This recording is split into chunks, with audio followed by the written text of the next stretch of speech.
Yeah, absolutely. when, Can when she held her Is phone this something that you can away. hear? I have it on my collar, just trying to simulate more of a real life scenario.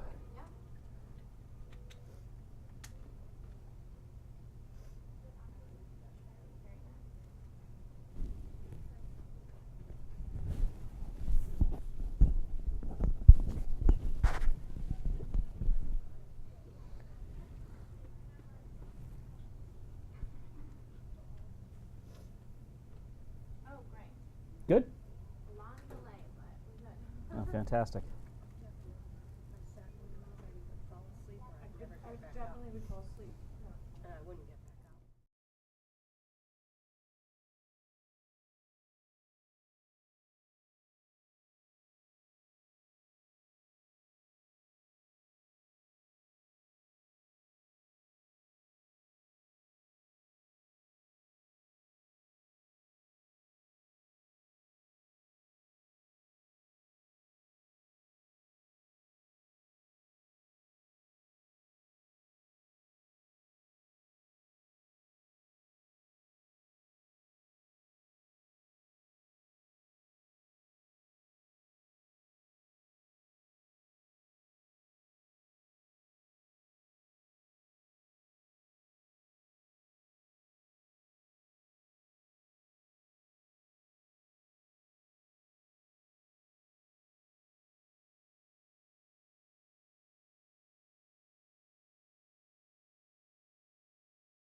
Awesome. Well, again, thanks everyone so much for making the time.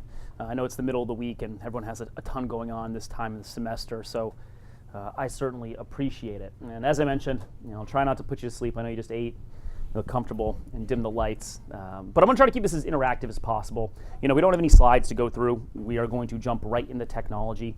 I had the opportunity to speak with Jackie and a few members of her team beforehand to learn a little bit more about the programming. I could ask questions all day. Truth be told, no one understands what it is you're trying to create like you do. If I do my job and we get into this tech, start looking at use cases from some of the other partner schools that we work with, hopefully light bulbs go off and we can really dive in and go from there. As we go through, please do not hesitate to knock me off my soapbox, ask a question. Again, let's have those conversations. Of course, we'll talk about Q&A at the end, but I want to use our time as efficiently as possible. Before I jump in, one thing that I always highlight about Campus Tap is the fact that, albeit we're at about 65 different colleges and universities at this point located in Boston, I really don't think we have two schools who use this technology the exact same way. And I think a big reason for that is if I broke you all into separate rooms and I asked you, what is mentorship? I'm pretty sure I'd get different answers from each person. So we really wanted to make sure that we designed this platform in a way that we could really customize obviously the look, the appearance, the feel, but also the functionality really to align with what your strategic goals are. Now, albeit we don't have any two schools that use this technology exactly the same, there are some obviously very common themes. The most common theme I've identified, in my opinion, in every case we're trying to build a community. In this community, it needs to be easy to find people based on maybe their background or the type of help that they're willing to provide. We want this to be a safe community where people actually feel comfortable asking questions, posting content, giving their own feedback. And when I think about the role the technology needs to play, I think about it in two ways. The first of which is we really try to drive as much engagement as possible through this platform. You will see some, maybe you've seen already, and I'm sure you will see just through due diligence, you may see some mentorship platforms that say, hey, Jackie, here is your best match. There they are, we've already connected you, and that's your mentor. Well, great. I don't want to show you one person. I'm going to show you 20 people that I think you have a lot in common with. Make sure this person understands why we think that they should be reaching out and making that connection. And if we recommend 20 people, I hope you reach out to all 20. Have that first, one-on-one interaction, because until you do, you're not really going to know for sure if there's a relationship there that you really want to grow beyond maybe just flash mentorship or Q&A. The other thing that we really try to accomplish through this platform is making sure that there's a place for everybody in this community. Now, the word mentor alone can scare a lot of people away. I'm not qualified. It's too much of a time commitment. It's too much of a commitment in general to guide somebody through these professional, personal questions. Now, whether that is legit is another conversation. However, we don't want to scare too many people away. If you don't want to necessarily be a mentor, however you define that, you don't have to be. Maybe you're willing to give general career advice or help out with mock interviews or do a resume review. Maybe somebody doesn't feel comfortable even doing that right now. They can still be a part of this community, participate in things like discussion threads, different groups pages. Hopefully over time, of course, they become more and more engaged to the point where not only do they want to be a mentor, but also maybe a mentee for somebody who's 10 or 15 years further along than them in their career. Now, before I sign in, a couple tech things to note here. We can pre-populate Campus Tap with any of your user data that you may have already between students, alumni, community members. That way, when we send out invitations asking people to be a part of this program, sign up and creating accounts, they're really activating their account because we'll actually have some of that data on the back end already. You'll notice we have a LinkedIn integration. We find about 75% of alumni choose to sign in and activate their account using LinkedIn. Again, this is great just because it expedites that process, but also provides a lot of updated information, which you can export from Campus Tap to update whatever database you may be using for alumni records. So things like work history, geolocation, industries we can still pull, and there are a couple of other things that you'll be able to run reporting on, anything new you can pull out. We also have a host of different user sign-in options. We have an option, of course, for students, an option for alumni. we also encourage the more faculty and staff involved, the better. They're prominent members of the community. We see all the time faculty, staff members actually making the connection between a student and alum. We want them to be part of this community.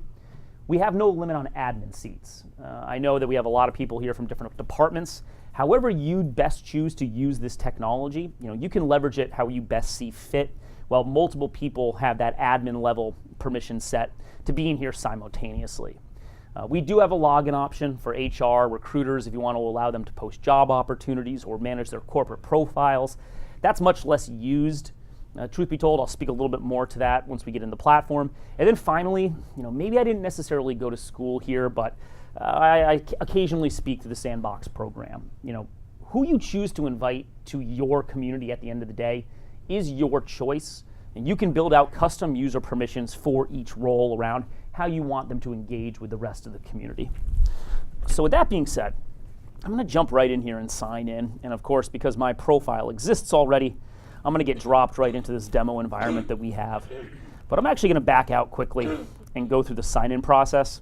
A couple of unique things here. I always say, it takes me longer to explain this than it does to actually sign in. But if I was to sync my LinkedIn profile, this is the type of information we could pull. Things like picture, banner, photo, name, the about me, geolocation. We typically ask gender, ethnicity. All these fields are customizable. However, a lot of schools that we work with may want us to recommend a women's leadership program or an LGBTQ community or first-generation college students in some cases. So we really collect this information just to make the best recommendations as possible. Educational information, of course, we'll have to a certain extent. They can add any other advanced degrees that may have slipped through the cracks. Same thing goes with work history as well. This will be pulled through LinkedIn. They change their API permissions pretty often around the information that you can take. I imagine there's going to be increased scrutiny after yesterday and today, so I think we'll see what they do. They've become more open since LinkedIn was purchased by Microsoft. Just makes our lives a little bit easier, but one thing to note. Now, industries and interests, you'll see these tags, and this is really the first kind of highest level of matching that undertakes in-campus TAP. And if you share any of these interests or industries with other community members, we're very quick to highlight that. We want to make it easy for people to start up a conversation. And if there are certain fields that a lot of your graduate students are attracted to, we can pre-populate those lists. So as they start typing, certain topics will pop up. Now next, you'll see this robot pop up, and this is kind of our unofficial mascot to a certain extent, but it's really a gamification tool that we've built with particularly students in mind who may not have a lot of experience when it comes to online networking and mentorship. It's really just a hand-holding tool, guiding people both through the sign-up process, but then the platform as well. We always want to make sure people understand why we're asking the questions that we are. And here, I am signing up to either be a mentor or a mentee. We have some schools that we work with that say, I don't want to see this word anywhere, again, because it may scare people away. We get that. It could be advisor, advisee, any type of lexicon you want to use is, of course, completely fine. Who you present these options to is also up to you. And maybe students can only be mentees, whereas alumni can be mentors and mentees, if you'd like. So again, that's completely customizable. I'm going to sign up to be both. Now, this is where I raise my hand and specify the ways I want to be a part of this program. Maybe I feel as if I do want to be a mentor. You can bullet point out below here exactly what being a mentor entails, if you'd like, just to make it really clear to make sure everyone's on the same page for what's expected of them. But maybe in addition to being a mentor, I'm willing to do resume review and just give some general career advice. Now, the nice thing here is, of course, we're making recommendations, but at the same time, users in this platform can come in and say, I want to find somebody who graduated 5 years ago with an economics major, who's living in Boston, who's working in banking, and can help me with resume review. So that person doesn't just have the right background, but they're willing to provide the type of help that you need. I mentioned before, we preload this platform with all your user data. However, their data is not live until they say, yes, I actually want to be here. So you're never going to have a situation where someone's reaching out to an individual who's wrong email, has never signed in, and is just a non-active member in the community. Because I said I'm a mentee, I can also raise my hand and kind of specify the type of help that I'm looking for. We do our best to create a two-way street of conversation between the members in this community. So if you have a proactive mentor or an alum, whoever you want to put in that role, and they see that, I'm looking for grad school advice, I was an econ major, and maybe that's a similar type of career path, they could certainly reach out and say, hey, I'd love to find some time to connect. I'm happy to review your resume, for example.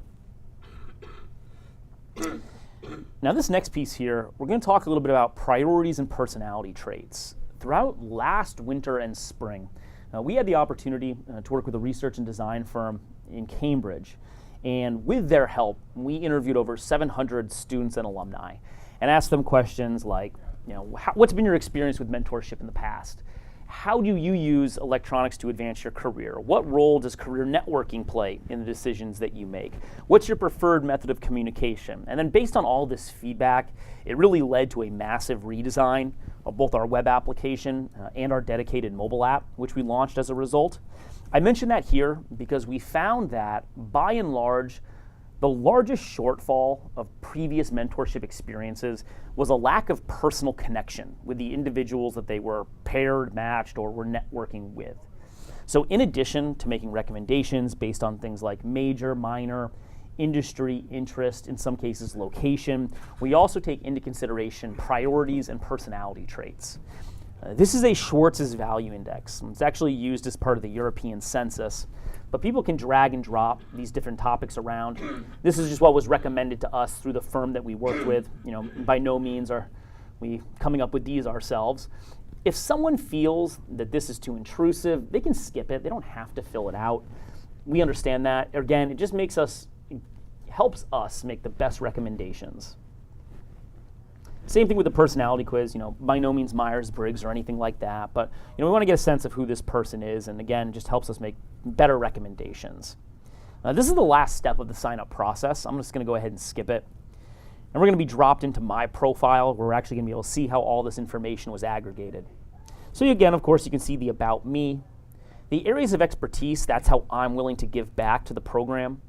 You can, of course, see the type of help I'm looking for, my educational information and work history. My industries and interests will populate on the right. You can see some of the groups that I'm a part of, again, just because this profile already exists. See some of the connections that I have as well. To the right of this About tab, we also have a Path tab. And this is really a checklist of things that we like to see people accomplishing inside of the platform. One value add that I believe Campus Tab provides is it's very user-friendly. This is going to look and feel familiar, and that's something that I'll allude to a little bit later as well. But once we get somebody in the platform, signed up, activated their account, we want them to stick around a little bit, get them familiar with the technology. So we ask them to connect to a user, upload a profile picture. Hopefully, by the end of Q2, we are going to launch a function on the admin side where you'll be able to actually customize this checklist. So maybe the alumni office has different priorities than the career service office. Well, you'll be able to actually aggregate your users in different types of groups and assign them different tasks to complete based on their user role. And then from there, of course, you can run reporting on the back end to say, hey, these are the people who've had their resumes reviewed by a certain date, or these are the individuals who've posted a picture at homecoming, really however you want to use it. Mentor settings, because I signed up to be a mentor, every program has some people who are more popular than others. We don't want these individuals to be so bombarded with requests that they quickly lose interest. That's quite literally the opposite of what we're trying to accomplish. So as a mentor, I can really control the amount of outreach I receive. Maybe I have more bandwidth. We have one mentor that actually has 14 mentees. Now, this one doesn't even go that high, but I can really control the amount of people I want to take on. Maybe it's a really busy time at work, or I'm traveling. I can also go into do not disturb mode. I'm still live on the platform. I'm just not going to show up if anyone's looking for a particular type of help at the time. And if I click on this Campus Tab logo up in the upper left-hand corner, that would, of course, be branded for this program, I'm brought out to the main news feed. And I mentioned before, if you have any exposure to things like Facebook or LinkedIn or Instagram, this is going to look really familiar to you. That's by design. We want people to be able to come in here and hit the ground running. There should be no learning curve. So if somebody wants to comment on a post, like a post, for example, it's a good way to kind of soft get them exposed to the technology. But this newsfeed itself actually has over 300 different technology integrations. So if you wanted to post surveys through Google Docs, you could certainly do that. You saw up here a little bit further, you can play YouTube videos embedded, things like TED Talks. You can live stream video through the platform if you'd like. We can process payments for things like ticketing or fundraising as well. So just a lot of different ways to engage the community at large through this main newsfeed. And I'll show you some different ways you can target specific programs with posts as well. To the right, you can see some of the suggestions that we're starting to make for individuals to connect with. Same thing goes, different groups to potentially join. The bottom right-hand corner of every page, we have this pop-up. And this is really a database of best practices that we've picked up for end users over the years. So if I type in something like mentor, see tips for a successful mentor relationship. If I jump back out, general questions, maybe I have a question around creating or editing groups. We have over 50 different videos uploaded here that really take people through step by step how to accomplish these things. But if you still cannot find the answer you're looking for, you can always reach out directly to the account manager who works specifically with your school. So the same person who's going to help you build out this platform, design different engagement strategies, that's going to be the person who fields your end user questions.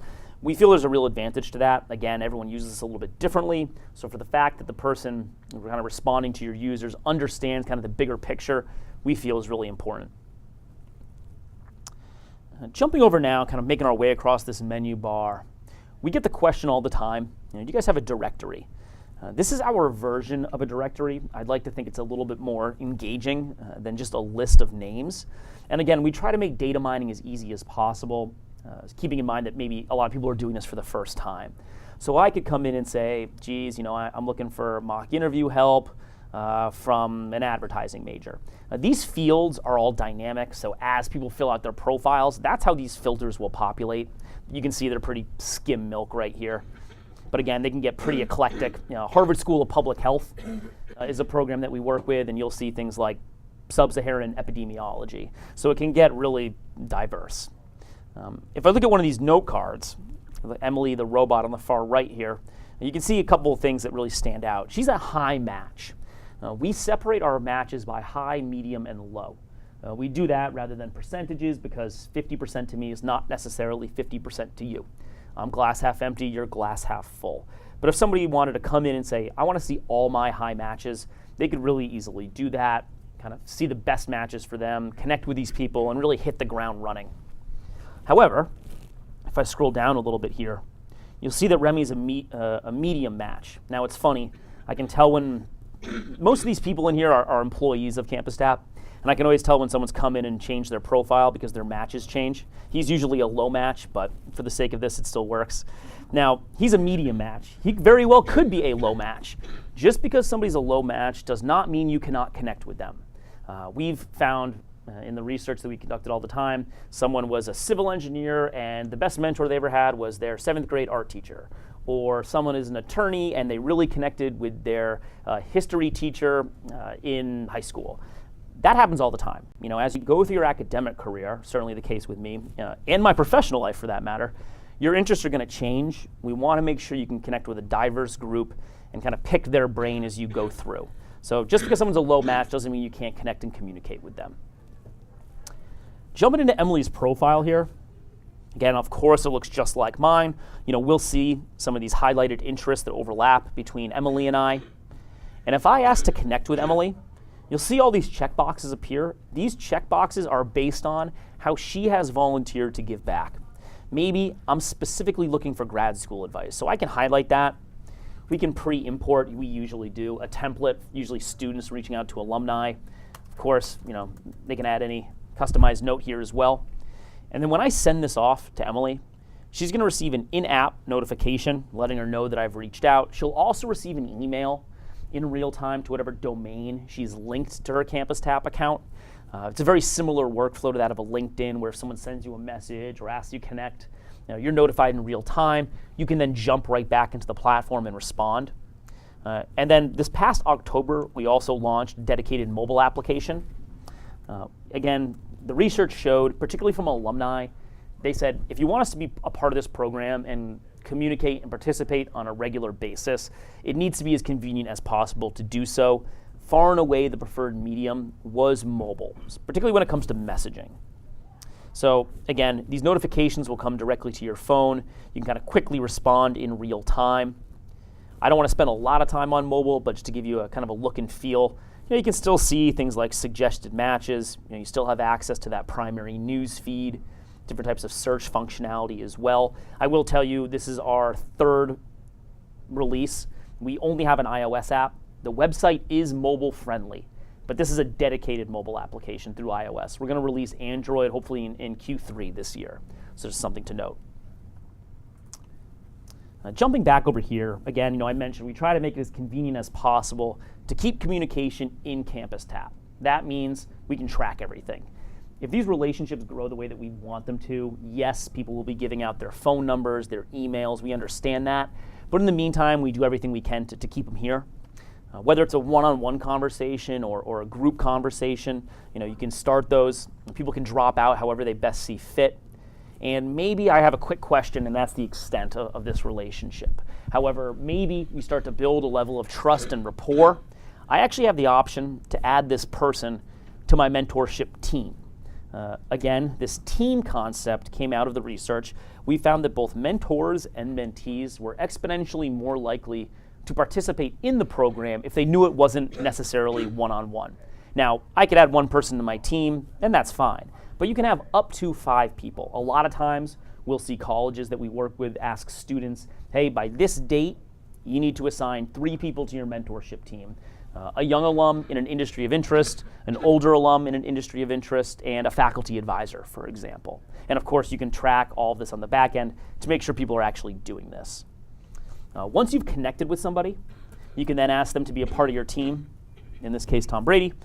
Send a message, ask him to be a part of it. Now, he'll know he's on a team. He'll know how many people are on the team. However, if I ask a question here, everybody on my team sees that question. However, when they respond, they do not see each other's responses.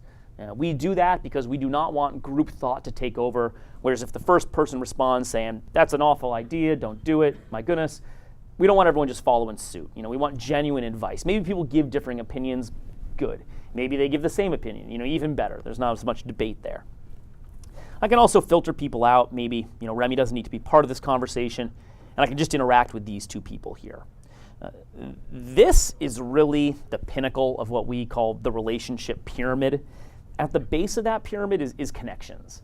Connections just don't mean very much in this day and age. If you think about how many Facebook friends you have or how many LinkedIn connections, it just doesn't mean very much. What we really try to drive, as I mentioned before, is that initial one-on-one interaction. Maybe that's a comment on somebody's post. Maybe that's a direct message or a like that's on something somebody posted. That is really the hurdle that we try to get over. And then from there, if they want to advance that relationship and actually add somebody to their team, they could certainly do that. I bet, again, just to be completely transparent, less than 5% of all Campus Tap users have more than 2 people on their team. We see programs, again, that ask for 3. A lot of times, particularly on the alumni side of the aisle, if it's more of a casual engagement strategy, they won't even know this team aspect exists, really until we kind of promote it hard. So we wanted to be able to accommodate for multiple types of programs, this, of course, being a little bit more traditional. So again, we just want to have all these boxes checked. Jumping over to groups now.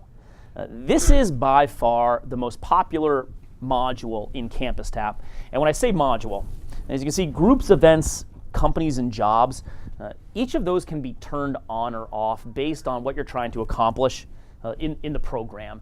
Maybe you have an events tool right now that you love. Maybe you have a jobs board already. Great.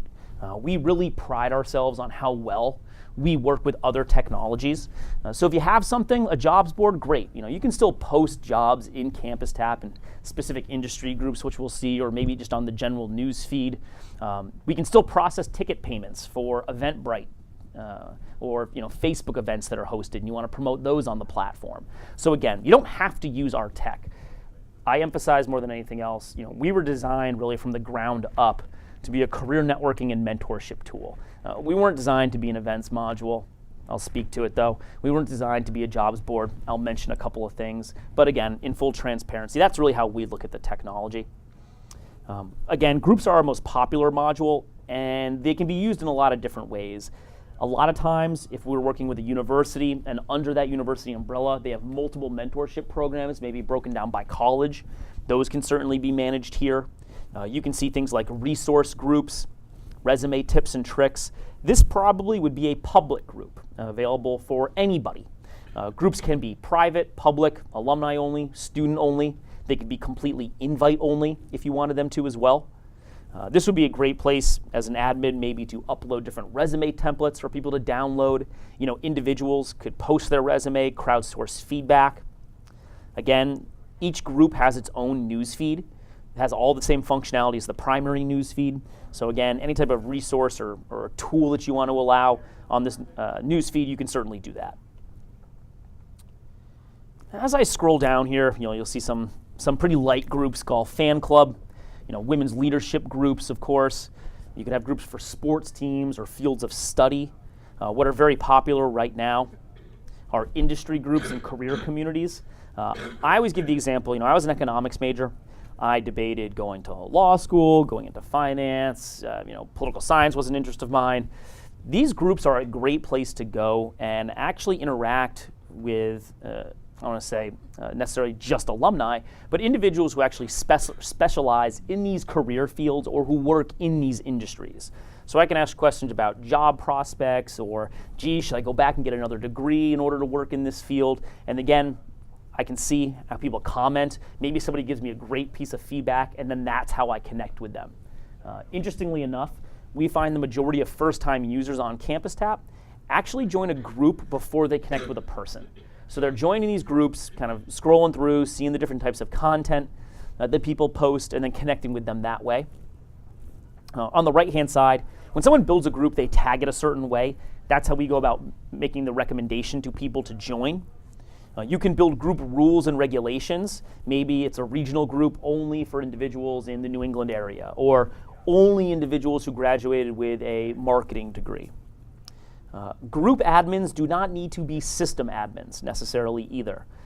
You all wear a lot of hats already. If you have a dedicated alum in Turks and Caicos, they can run your group down there, or DC. Maybe you have an alum who's an attorney and they want to be responsible for your legal professions industry group. You can certainly give them the permission to do that. In each group, you can see all the members of that group. Again, this one's sparsely populated. If you hit 15 members in a group, you can then actually filter through the members, the same way you would the general directory as well.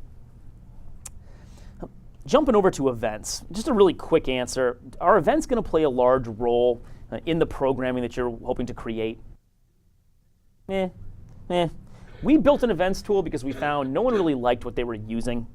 We do work with some programs that run a very in-person mentorship, career networking initiative. And in those cases, this just makes it a little bit easier for people to connect with one another before an event takes place. But then, of course, keep those conversations going. These events live on indefinitely in Campus Tap. So if I wanted to look at an event a month ago, geez, what was their name? I forgot to exchange business cards. I'd always be able to see who attended that event. Again, we're not an events tool. This is a pretty, I don't want to say boilerplate, but process payments. Obviously, you can track RSVPs, G-code registration, sign-in. But more oftentimes than not, whether you're using a tool through the alumni office to manage events, or just a user wants to post an event on the general news feed, they can certainly still do that. Company profiles, when your alumni sign on and activate their profile, once they've integrated through LinkedIn, we can look through their work history and assign them to a company profile. So in the event you have a student who really wants to work at IBM, of course I say IBM, I better have that company profile.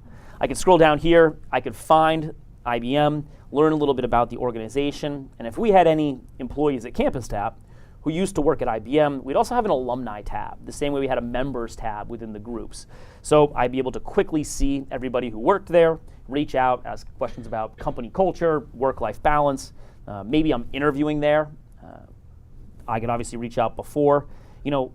What we really try to do and encourage people to do in a few different ways, if I want a job at IBM, before I apply, I should be reaching out and connecting with an individual there. There was a great Gallup poll released last year that stated 78% of all job placement from the year before came from a warm introduction. Doesn't have to be my best friend, but just touching base, asking questions, that goes a very long way. So again, we try to make that as easy as possible. I mentioned before, we have a jobs board. I call this, I think I referenced it, a casual jobs board.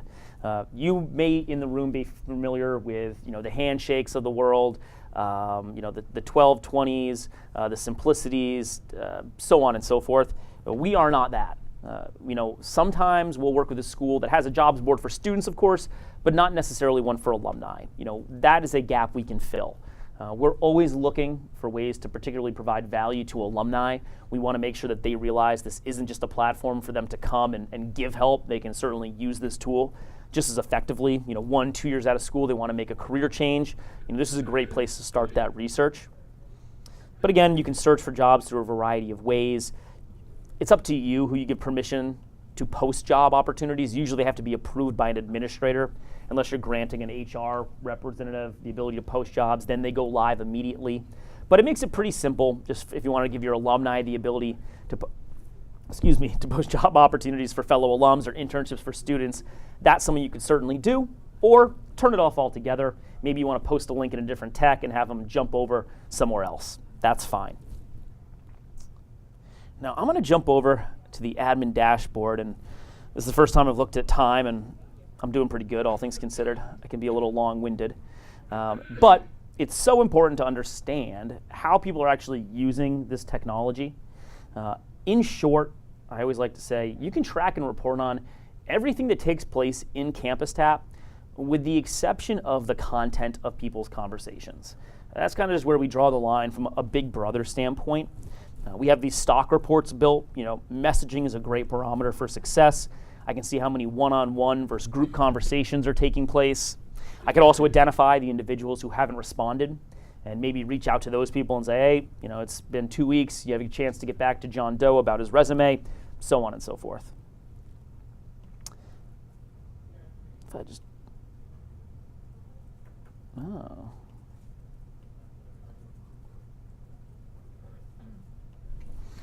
I want to go back out to this main page. If I scroll down a little bit further, you can track engagement on the student side by major, their class year, for alumni by the industry they work in, their geolocation. You have a live feed here on the right-hand side talking about what's going on in real time in the environment. I was just over here on reports. Now we have those stock reports. However, you can also run your own reports on demand. Maybe you wanted to find all of your alumni. I want their name, their email. I want their school ID. What this is, that's really just a constituent ID. So if we're taking them from one database, putting them into the other, we want to be able to map that data. So that is something that we'd make sure we hold on to. I want that in the report. I want to know the city they live in and maybe the amount of times they've logged in. So I'm trying to find our most engaged alumni. I can set a certain date range.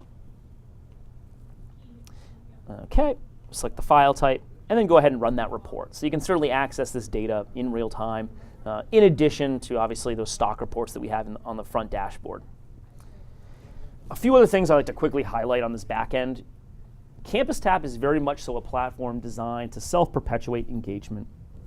It does not take a lot of heavy lifting to maintain, in the sense of making sure you're pushing activities towards individuals, making sure they're engaging, making sure they understand how to use it. That should all be pretty self-explanatory if we've done our job. One labor-intensive piece of this platform will be launch, and I mean that in a few different ways. For an administrator, someone is going to have to take responsibility for approving accounts that we can't verify for sure belong here. I mentioned previously, we're going to pre-populate CampusTap with your user data. No one's data is perfect. We're going to be sending out email invitations, asking people to join, be a part of this program. Maybe the email's wrong. They've been married, they've changed, but we're going to really try to do a lot of other things to drive them to this platform and convince them to be a part of it. When they come in, they sign in and say, geez, this is something I want to do. If we can say for sure that they belong here, we want to get them right in, fill out a profile, start engaging. But if we can't say for sure that they're part of this network, someone's going to have to say, okay, yes, you do belong here. So we'll email a notification to whoever wants to wear this hat, and that's something that they'll need to do. This is where if you allowed alumni to post jobs, you'd have to approve those jobs. Maybe you want to allow alumni to create groups, but you want to approve those groups so you don't have 8 Manchester chapters. This is where you would do all of that. As an admin, it's also really easy to engage your constituents and kind of aggregate them in different groups because you have all the same filters as an end user. So if I wanted to come and find, let's say, all my alumni who study biology or chemistry, who work in the biotech industry, and who live in Boston, maybe within a 10-mile radius, and I can find all those individuals and then quickly kind of pull them into this group message, and then maybe let them know about a biotech meetup that's taking place in the Boston area, of course. You can also search for keywords. I'm a big golf fan. I always give the example, if I typed in golf here, anyone who listed golf as an interest of theirs would populate, and you could invite them to an annual golf tournament. The last thing that I really want to talk about, and I'd be remiss not to, is the role that our account management and client success teams play. There's no way that we would have the engagement levels that we do without the work that they do. I say all the time, you can have the best technology in the entire world, but it's not being promoted and marketed the right way. You're never going to have the engagement levels that you want.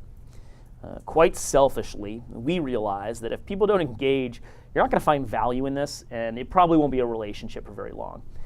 We've had the opportunity to work with so many fantastic schools.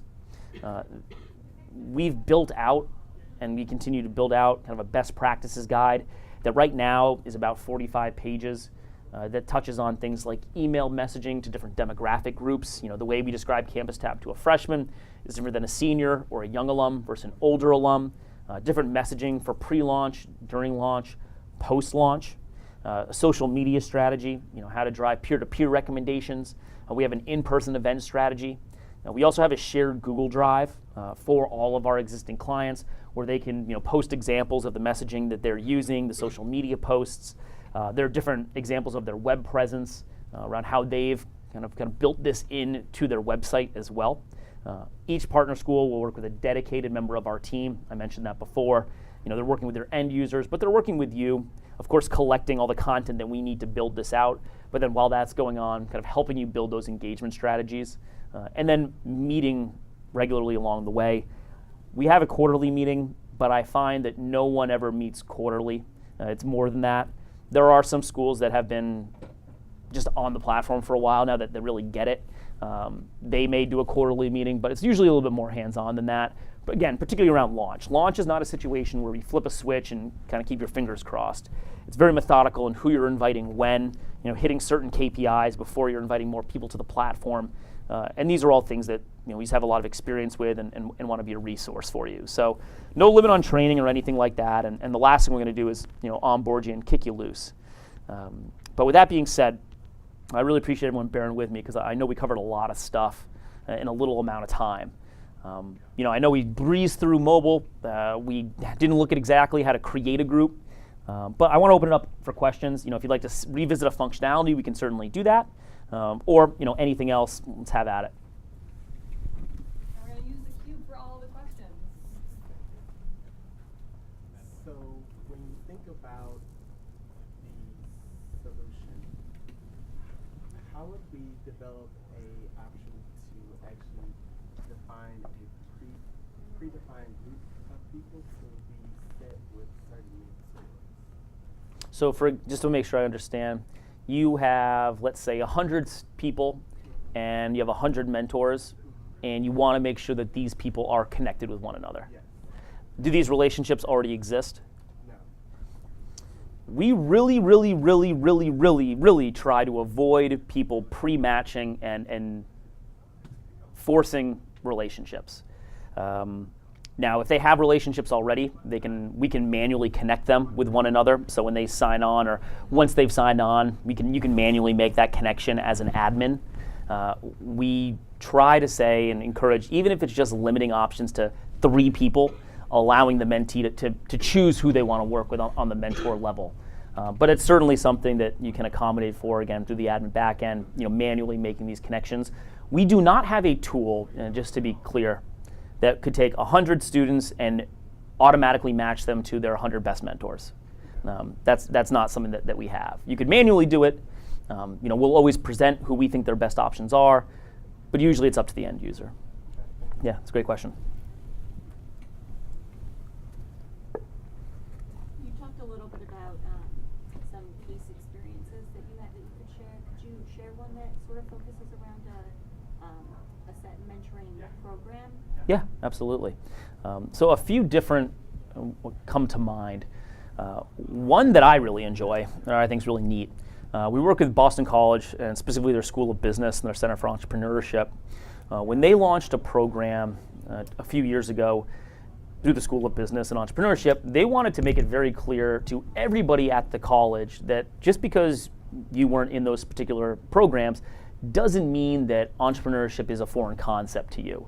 So they went to the schools of nursing, engineering, architecture, so on and so forth, found individuals who expressed an interest in entrepreneurial studies, activities. They brought them into this program and they matched them specifically with members of the BC community, alumni, some other people who were just engaged in a variety of ways, community members, matched them with a strict program. When I say strict program, set guidelines such as, okay, what's the end goal? Every relationship needs to have goals. You need to do biweekly communication. Surveys about halfway through the program, which lasted about 6 months, or I shouldn't say that, a semester, more or less. And again, they just monitored and administered that through Campus Tap.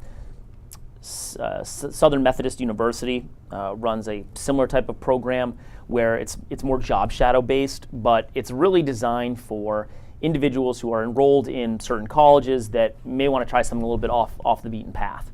Again, it's administered the same way. I mentioned some schools who will ask their students as part of a career orientation program to connect with 2 specific types of alumni and a faculty advisor to actually have them looped in as well. That's something that they do at University of Miami right now. I'm trying to think of some other good, unique examples, but those are a few. As I mentioned that we don't have a manual tool to auto-match all these people, what we also don't necessarily have is kind of a handbook that says, this is Campus Tap's guide to mentorship. I could keep you up all night with, again, the research that we had conducted around, our matching algorithm and, how people view relationships, in 2018 or 2017 when we ran, the study. But it's really a platform, again, for you to administer whatever type of program goals you have. Now, you're going to be working really closely with an account manager who has, more strong opinions than I do about what works and what doesn't, just because of what they've seen. But I think an advantage to that is, what they're going to say is, all right, this is the program, this is what you really want to create, this is how you define success. That sounds a lot like what we did at Santa Monica College, Gonzaga, and DePaul. Here's who you should speak. Let's kind of look at what they did. It's your show, but you can see a lot of kind of material and what has been the result of other programs ran. Yeah.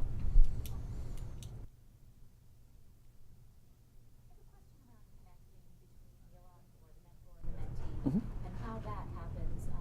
Are they exchanging email addresses with each other? Is that happening through the platform? How do you ensure that they stay in the platform so that you get the analytics or the background? Yeah, that's a great question.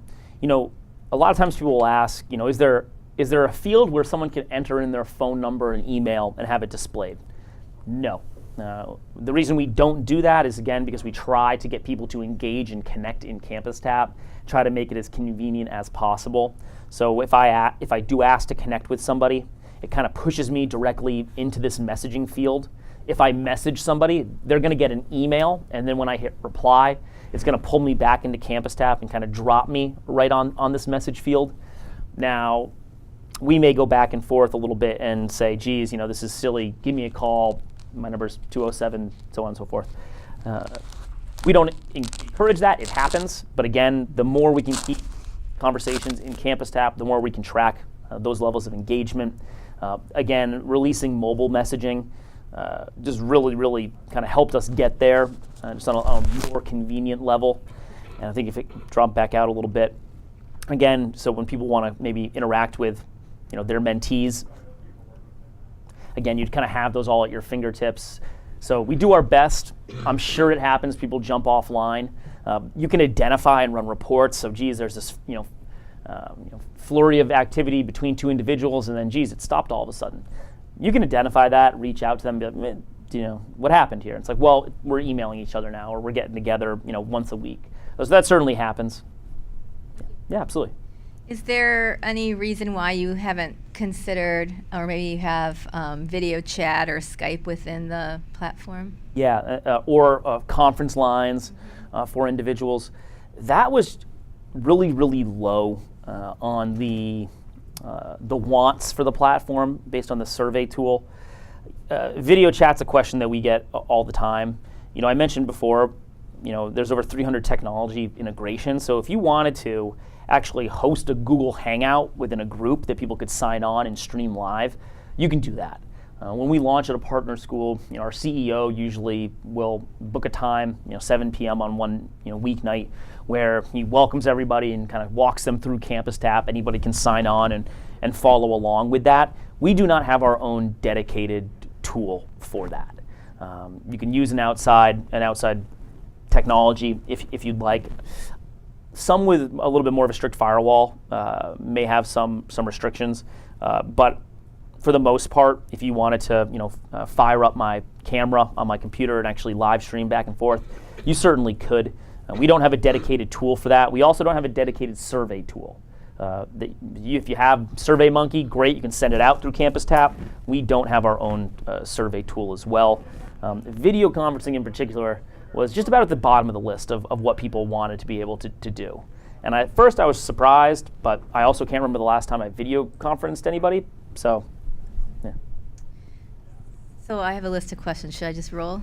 Just roll. Okay. I love it. All right. So I was just curious about the longest partnerships you've had and being able to kind of look year over year, as well as the largest partnerships that you've had or continue to have as clients. Yeah. So the longest partnership we've had has been with the Boston University School of Public Health, and they had a digital, I want to say call it a digital health initiative, but when we launched and they were one of our pilot schools, you know, they specifically wanted to do a better job connecting their students with alumni, as you can imagine. I referenced the Harvard School of Public Health a little bit in the presentation. People do a lot of different things with those kind of, again, more eclectic degrees. They wanted to do a better job engaging their alumni. They also found at BU graduates from the School of Public Health dispersed throughout the globe, much more so than some other colleges. So they just want to do a better job connecting. That's been one of our longest running partnerships. The largest, hands down, is University of Purdue. We pre-populated about 450,000 alumni profiles in the system and about 50,000 profiles for students. However, their goals were much different than some of the other programs. They wanted to specifically make sure that rising juniors and seniors were interacting with younger and older alumni who specifically were members of the Purdue Alumni Association. To be completely transparent, and I don't think they'd mind me saying this, they wanted to boost their paid alumni membership. So what they did was create this platform for rising juniors, seniors to connect with alumni. It was free to everybody. But then through the platform, they would advertise things like job fairs or tailgating events or so on and so forth, different resources that, you know, really rising juniors and seniors and young alumni could use. And it was free if you paid a $25 annual fee to be part of the Alumni Association. So again, it was just a different strategy that they deployed. A lot of the use cases are exactly the same. You know, these things organically happen, but that was run almost solely through the alumni office. They had buy-in from the career side. They obviously saw the benefit to it, but that was really a siloed initiative specifically through alumni. Yep. So one of the things we've been talking a lot here is about having tools that support persistence and retention of our students in degree progression. And so I'm wondering if you could speak to any partners who are really looking more in terms of the academic base as opposed to having the alumni office drive. I mean, certainly our goals are to always drive increased alumni engagement. Yeah. And so this helps to facilitate that. But we have academic partners who are really looking at this as a strategy for kind of complementing what's happening inside the class. Yeah, absolutely. The best example of that I can think of off the top of my head is NYIT, based right in New York City. It's a technical engineering institute because, and I guess you could say this in Boston as well, but I guess it's a little bit more so in New York. They found that they had a lot of freshmen and sophomores and maybe people at the junior level as well leaving their school to go to a different school in New York. And that was something that they really wanted to curb. They created through, I don't say call it a causeway, but through an almost orientation program that everybody had to take their first year, either fall or spring semester. And part of this program was specifically connecting with NYIT alumni to start searching for specifically what caveat of technical career that you really wanted to follow. So by the end of this program, they wanted to make sure that all of their freshmen had at least connected with 3 alumni in 3 different types of fields. Obviously, you establish that emotional connection with an alum, but they also wanted to make sure that people realized, hey, you may find out you don't want to do exactly what you thought that you wanted to do. Well, you can still do that here. You don't have to, go to NYU or New School to put that feather in the cap. That's still something you can accomplish with this type of degree.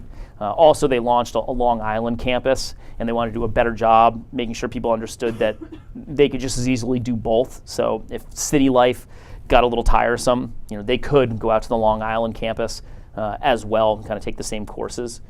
So that's probably the best example, really focused on retention at a really early career. So to that, you talked about our ability to customize some of the areas. I'm wondering, can you customize the reasons you're reaching out? So for example, if it was tied to an academic assignment or an academic program or something, in addition to career, like, I'm trying to find out career, but this is something I'm trying to do for academics. Is that something you're able to? Yeah, absolutely. And you can make that clear in a few ways. We will choose, again, working with the account manager, you'll choose certain things to highlight. Maybe it's functionality on the platform, maybe it's different program attributes. If you have individuals who have manually elected, I was in Emily the Robots before, so let me see here. But for example, you could have it be a checkbox here, so if somebody signs up to be in the program, and I was reaching out, I could make it very clear to them. When they see this email invitation come through, the first thing they'll see is, hey, Kyle's reaching out and he's looking for resume feedback. And then they'll see kind of the note attached. So a couple different ways you could do that. You could also create a group specifically for that program. People could join that way and connect with one another, kind of be a more community-based soundboard for you to talk to the entire community rather than reach out specifically on a one-off basis.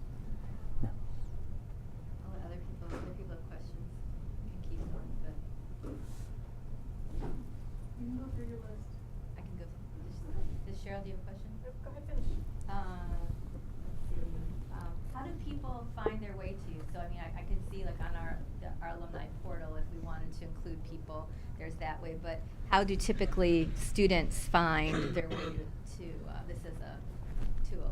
Yep, absolutely. And I mentioned before, the messaging that we'll be sure to send out before, during, after launch, making sure people understand the value add that it's really providing to them. Is there typically an office then that houses that to be able to kind of be that initiator for outreach? Yes, and alumni objectives could be different than career service objectives. We'll work with each department, and how they want to target specifically their constituents in outreach, because there is different messaging that we really do want to encourage you to use for these different groups, just things that we found to be kind of most valuable. Okay. But absolutely. Thank you. Yeah, absolutely. A couple back-end questions. They keep me in the back end.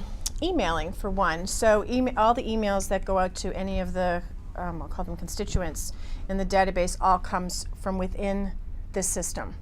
So how does that look like it's coming from us? And how are we can track the emails that are going out the same way? Because right now, in our alumni group anyways, we're sending everything out through one portal. Yeah. So how do we do that? Yeah, so we do have an internal ESP. You can track things like opens, clicks, run reports to see, okay, well, who opened it and didn't sign up, who opened it, clicked it and didn't sign up, who abandoned, the sign up process. Obviously, those are all things that you want to see. We build out templates. We will send those initial outreach emails asking people to be a part of the program actually through our servers. Now, you may want to reach out on a one-off basis, maybe. So it would come from you guys, not from us? Correct. Usually, well, that's up to you.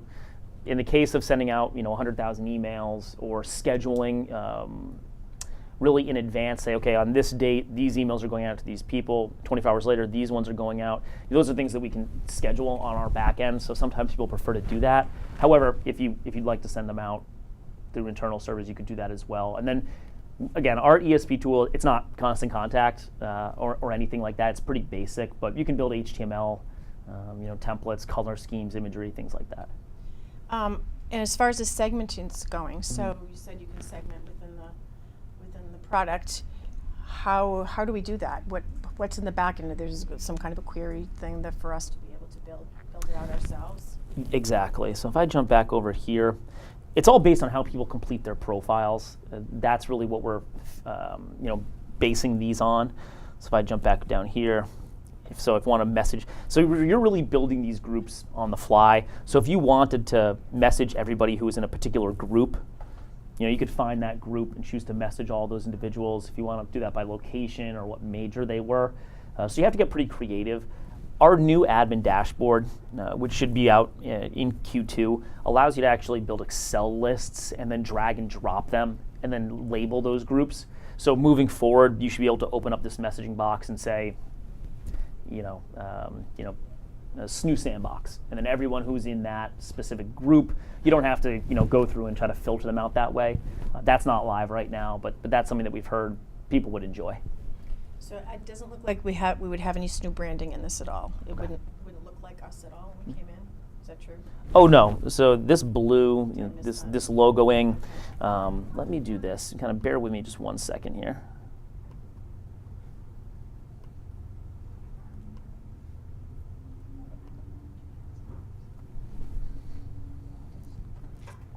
This is that community shared Google Drive with all of our clients. We're also working to bring this actually on the platform. So you can all sign in and kind of collaborate in real time, in a Campus Tap setting. But, when it comes to things like, let's see how SMU choose to embed this in their website so you can see different, examples like that. See how they're marketing. If I jump back out here, different print digital assets, of course, aren't nearly as interesting. Different social media strategies, UT Arlington Twitter posts, for example. So this is all there. Again, getting back out here, see if I can get a really good one for web digital. I think Utah has a really good one.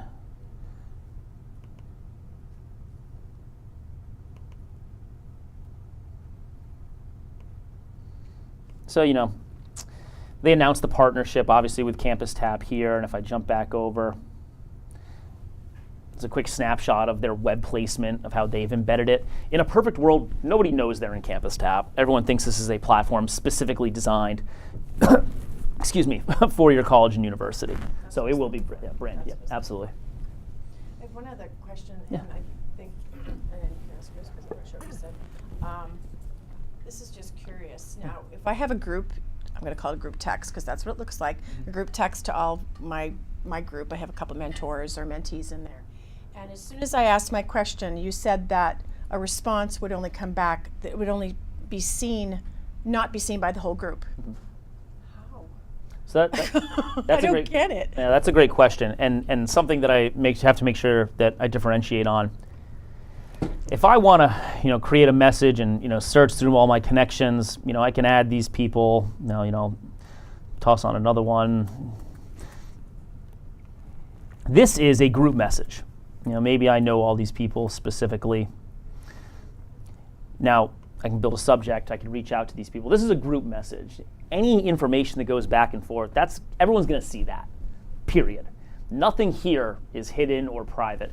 That functionality only exists when a mentee is communicating with their mentors that are on this team. Yeah. So this is something, again, a little bit different.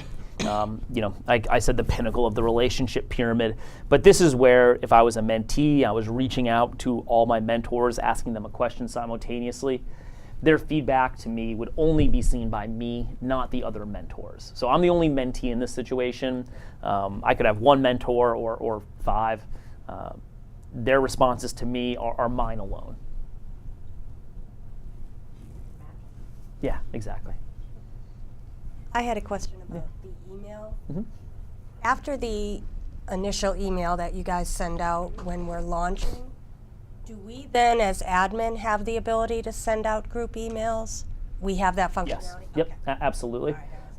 And those emails that we send out, each is embedded with essentially a pixel, so we know that this person belongs here. So we send it out. Cheryl will get it and be like, okay, we know this is her. She says, activate my profile. We'll bring her right into actually, verifying information in some cases if it's been preloaded, adding new information in others. Now, we've also noticed that this has been a problem because some people actually who went to the same school share emails with their spouses.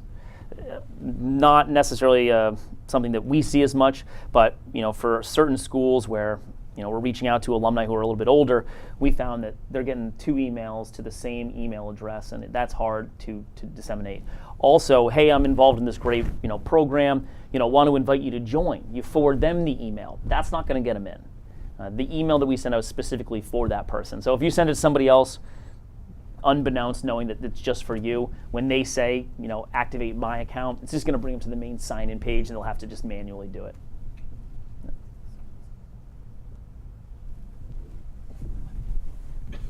Two things, actually. You mentioned you didn't have like a manual, but I was just wondering if you had anything in terms of best practices for rolling out the program. One of the things we've talked about is, you need a lot of alumni,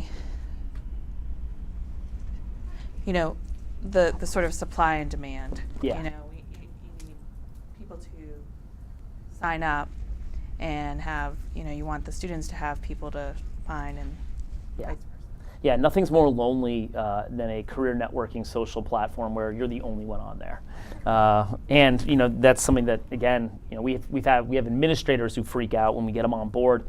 Like, where is everything? It's like, well, no one's posted. We don't have any groups created yet. These are all things that we're doing with you. So we don't have any manuals say, hey, here's how you run a mentorship program. That's up to you.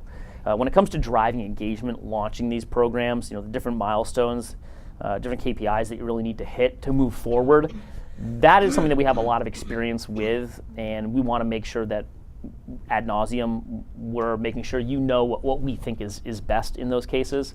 So that is that 45-page kind of best practices guide that we walk through with each client. That goes back to this marketing platform to talk about web digital presence, email messaging, the cadence that we use for when we email who we think should get into the platform before anybody else. We have a lot of opinions on that. Yeah. And then the other thing, and maybe we can do this, I know we're running out of time or over time, is you mentioned the mobile app and that it was mobile friendly. Because I know some different softwares, they're sort of moving away from the app. People only have a limited amount of space on their phone. Does the mobile friendly, I don't know if we can look at it after, like, is it good enough instead of? This is the way I describe it. If any of you went on your phone right now, opened up Safari or Chrome or whatever you're using, you could plug in www.facebook.com. You could go to the website, you could sign in, and you could use the website like you normally would. Displays are pretty intelligent these days. However, when was the last time you did that? Who opens the Facebook app? It's like, I open the Facebook app. And again, there's certain advantages to having a dedicated app versus the web. But like I mentioned, right now we only have an app for iOS, so the web version of the app needs to be just as functional. And it certainly can. Where I really see it streamline is a difference. The layout, the UX is a little bit, the UX is a little bit different, and how you see these things. So you're seeing this rather than what we just saw in the people directory. So you're not seeing those note cards necessarily. You're seeing more kind of just quick little snapshots of people. So it's a little bit different look and feel. Messaging's a little bit more streamlined. But yeah, that's a great question. And not only that, it's kind of things that you think about, and this has certainly been a learning experience for me. But you launch a web web application.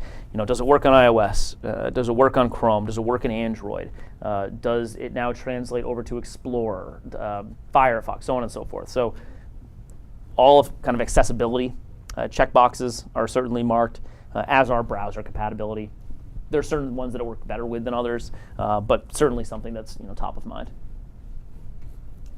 So this might be a better question to maybe follow up in email afterward, but I'm just curious if you have any examples of clients that you've worked with that use Razor's Edge and or Salesforce, and how the data integration and management goes back and forth. Yeah, lots. Okay. Razor's Edge is a major player on the street, of course. Those school ID, your constituent tags, again, those can be pre-populated, so you can map any type of information you want to transfer back and forth. Right now, for Razor's Edge, you have to manually run a report, manually upload it into Razor's Edge. We're going through this process right now, trying to become a preferred partner to build just a little bit more of a sync tool. We've done, in some cases, create a secure file transfer to a separate server and then upload that in real time. Salesforce, I'm a Salesforce admin. I use it for obviously something much different. But one thing Salesforce really understands that in this day and age, you have to be a bespoke of different technologies. That's what they are. Razor's Edge and some other technologies that are in the higher ed space, I really feel that they're siloed. Hey, we do everything and we do it all okay. They don't do everything great. Whereas Salesforce embraces the approach of, we're going to be your central database. Then you can tie in whatever technologies you want. UMass Lowell, we're working through an integration. They are a Salesforce school. So that is one instance. McNair Business School, South Carolina, is on Salesforce as well. We work with some nonprofits, Society for Science, based in DC, some chambers of commerce. We see more oftentimes than not, those are the organizations that are using Salesforce. We're built on an open API, so we can integrate. Sometimes it's a little bit more legwork than in other situations, but definitely something we can do. Yeah. Thanks. Yeah, absolutely. Awesome. Well, if you're anything like me, as soon as I leave, I'll think of something I wish I said or a question I wish I asked. So I have business cards here. Of course, you can always get my email and phone number from Jackie as well. But if there's someone who couldn't join us today and you think they want to see the tech in action, I'm certainly more than happy to kind of connect at another time and walk them through. Shoot an email, give me a call with questions. Also, we have a demo environment for prospective clients. So if you wanted to send me a list of names and emails for who you want me to send an invitation to, I could do that. You can go through the account creation process, play around in the platform. It becomes a little bit more tangible at that point. Yeah, awesome. Well, thank you so much for coming in today. No, absolutely. Thank you. I really appreciate it. I will circulate your contact info with the group, and if you would like to experiment with the demo environment, just hit a quick respond to me and say, count me in or something like that, and I will make sure that everyone gets connected. And our last mentorship demo is on Friday. Not a Wednesday. We're mixing it up, but there is still going to be lunch, so don't worry. Thanks, guys. Awesome.